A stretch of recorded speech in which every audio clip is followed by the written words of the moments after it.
Okay, back to the Middot that a person should conduct themselves with. So we learned the person should always be quiet. Okay, you should speak either intellectual things, things that are pertaining to necessities of life, the necessities of learning. And in fact, the Gemara says there's a famous pasuk, Shlomo Malach writes, that Chayim v'Amaves b'yad haloshen. Life and death is in the hand of the tongue. The tongue can kill you, and the tongue can make you live. In fact, the Gemara tells a story that the famous Rabbi Gamliel had a servant by the name of Tevi. He's a goyish slave, but he was a very, very special man. So Rabbi Gamliel gave him money, and he said, go buy the best thing in the market. He came back with a tongue. Then Rabbi Gamliel gave him money, and he said, buy the worst thing in the market. He came back with a tongue. So Rabbi Gamliel said to him, how could it be the best and the worst? So he quoted this pasuk, Hachayim v'Amavis b'yad haloshen, or Amavis v'Chayim b'yad haloshen, meaning it could be the best, the tongue could be the best, or it could be the worst. Depends how you use it. Now, a person should never be depressed. Depressed is anti-Jewish, anti-Hasidic for sure. The Aaron Kaliner, it was either him or Rabbi Shusterman, one of those two, he said like this, there's something which is not a mitzvah, but the level of kedusha, of holiness, this thing could bring you to no other mitzvah could bring you to.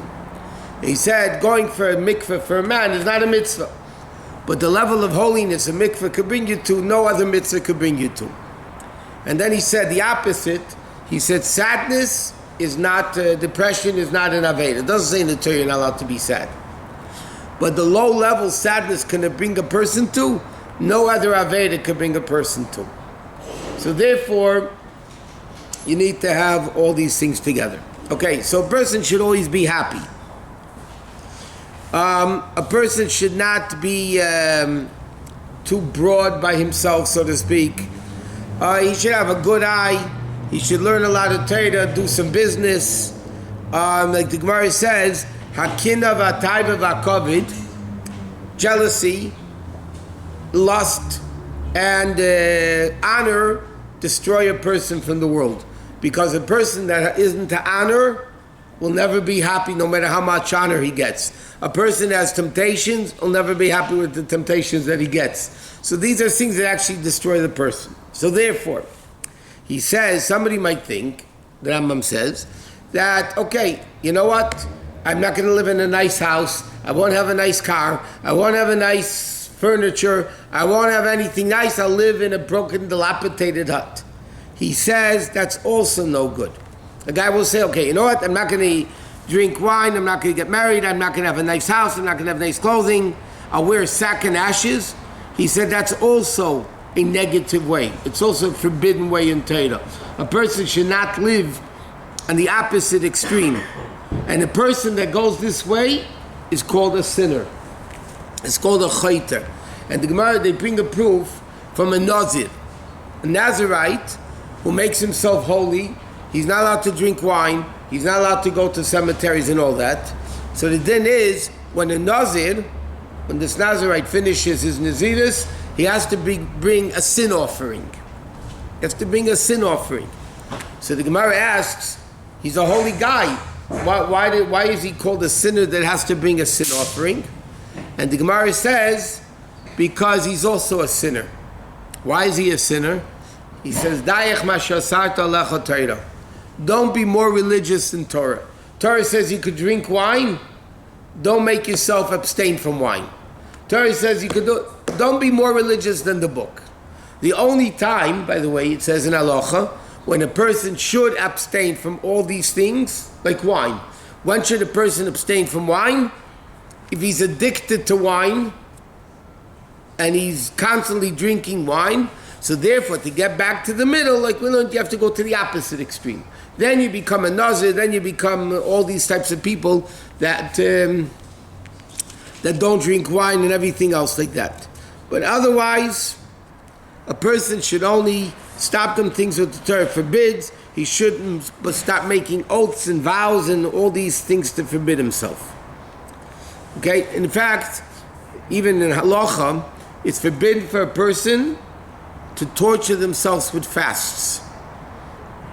And a lot of Sephardic people are into fasting a lot. But in halacha it says, and definitely according to the Baal Shem Tov and Alter Rebbe and all that, a person should never be fasting unless when you have to. Because you're hurting yourself. You become dysfunctional, you can't learn, you can't daven, you can't do what you need to do. And therefore, like Shlomo Melech says, don't be alti tzadik harbe, don't be too righteous, and don't be too smart, and don't be too sinning. Just be normal. Okay, so he says like this. The first din in Shulchan Aruch, of the Alter Rebbe at least, is what he quotes the Mishnah in Pirkei Avos. Yehuda ben Tamer says, you should be bold like a leopard. Now the Gemara says a leopard is a very chutzpahdik animal. There's a lot of chutzpah. So Yehuda ben Tamer says a person should be like a leopard, meaning you should have chutzpah. What do you mean you should have chutzpah? Not, God forbid, chutzpah.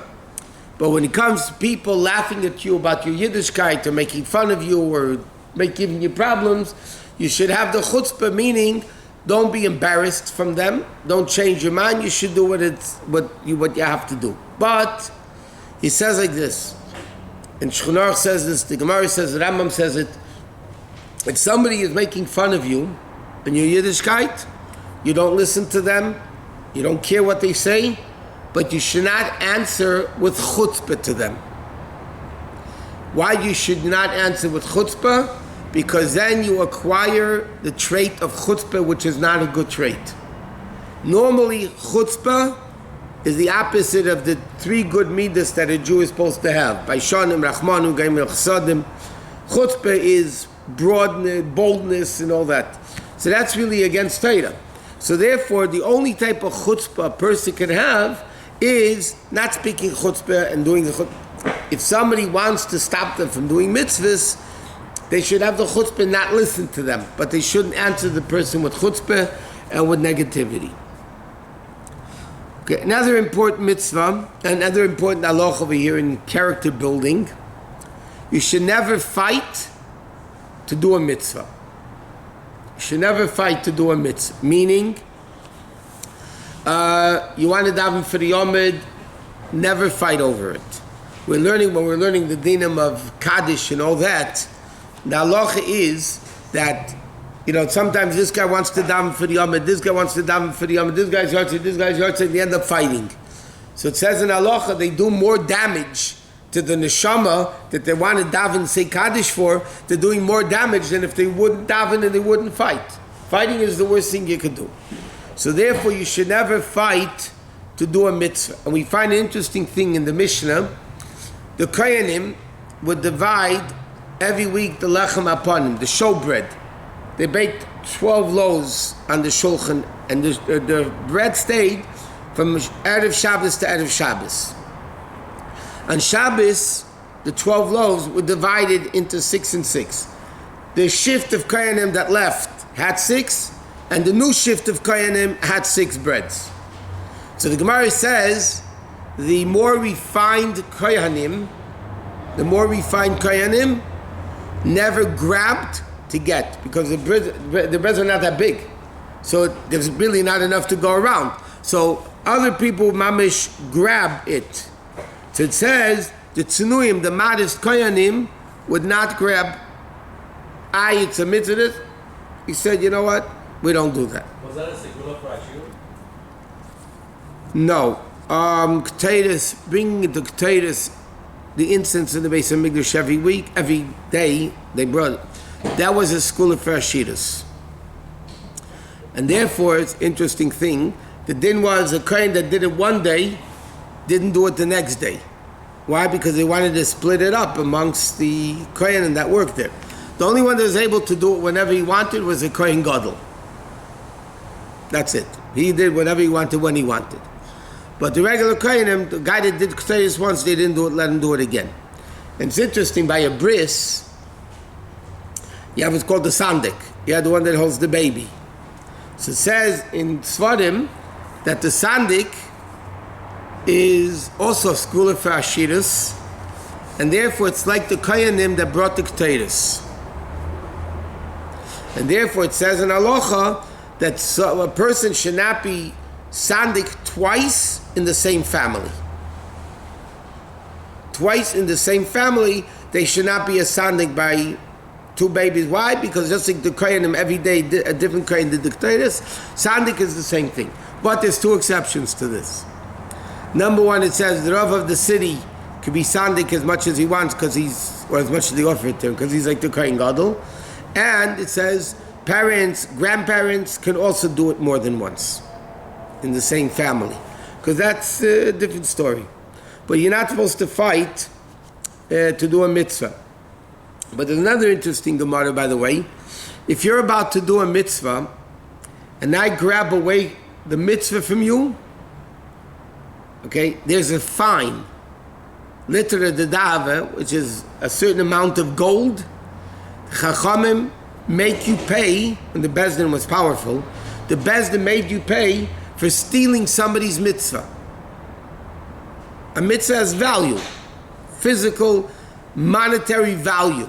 And therefore the din is, if somebody's about to do a mitzvah, and you grab a mitzvah away from them, the din is Bezdin would fine you in literally the dava. X amount of gold that you would have to pay for stealing somebody's mitzvah.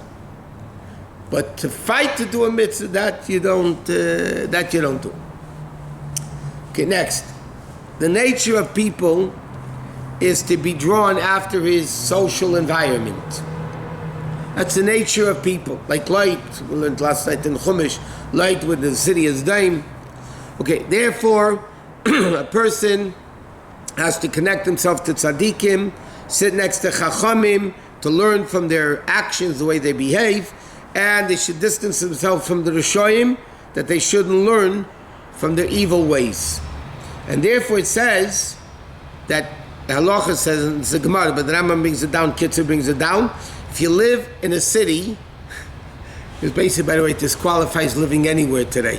It says if you live in the city that the leaders are bad and the people don't go in a proper way, you should leave the city and go move to a different city.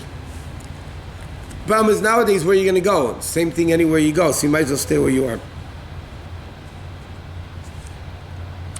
Okay.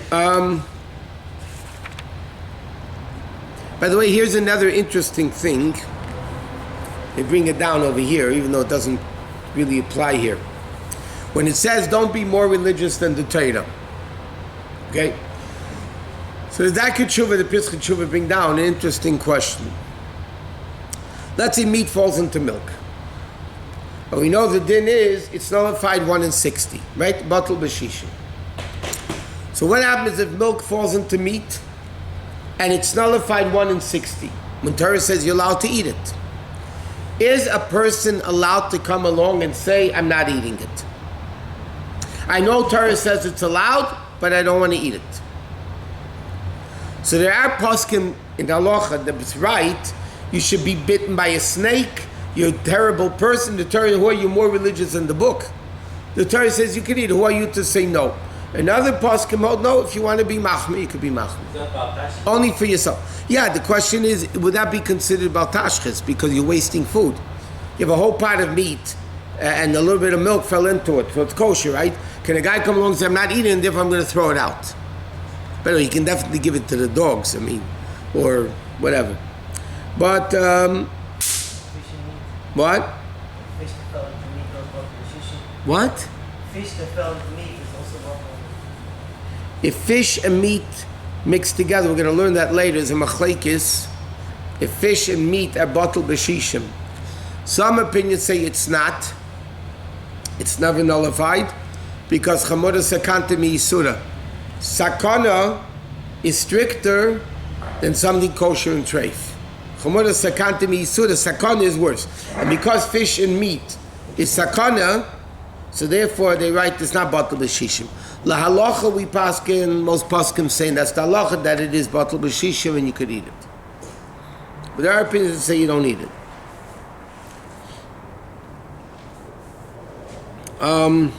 Okay. Next. Okay, let's start the next one. You have to cling. It says like this. The pasuk says, "Uladafka boy." You have to cling to God. So the Gemara asks, how do you cling to God? So the Gemara says, "Idavik b'tamidei chachamim." You're supposed to cling to scholars. And because they're connected to Hashem, when you cling to a scholar, so then that clings you to Hashem, so to speak. What does it mean? Meaning you have to marry a daughter of a Talmud Chacham, and you have to marry your daughter to Talmud Chacham, you have to eat and drink with scholars, you have to do business with scholars, you have to connect to them whenever you can. And that's what it says in Pirkei Avos, Havei misavik b'afar ragleim, you should get dusty from the dust of their feet, meaning you should hang around them and drink thirsty with thirst their words.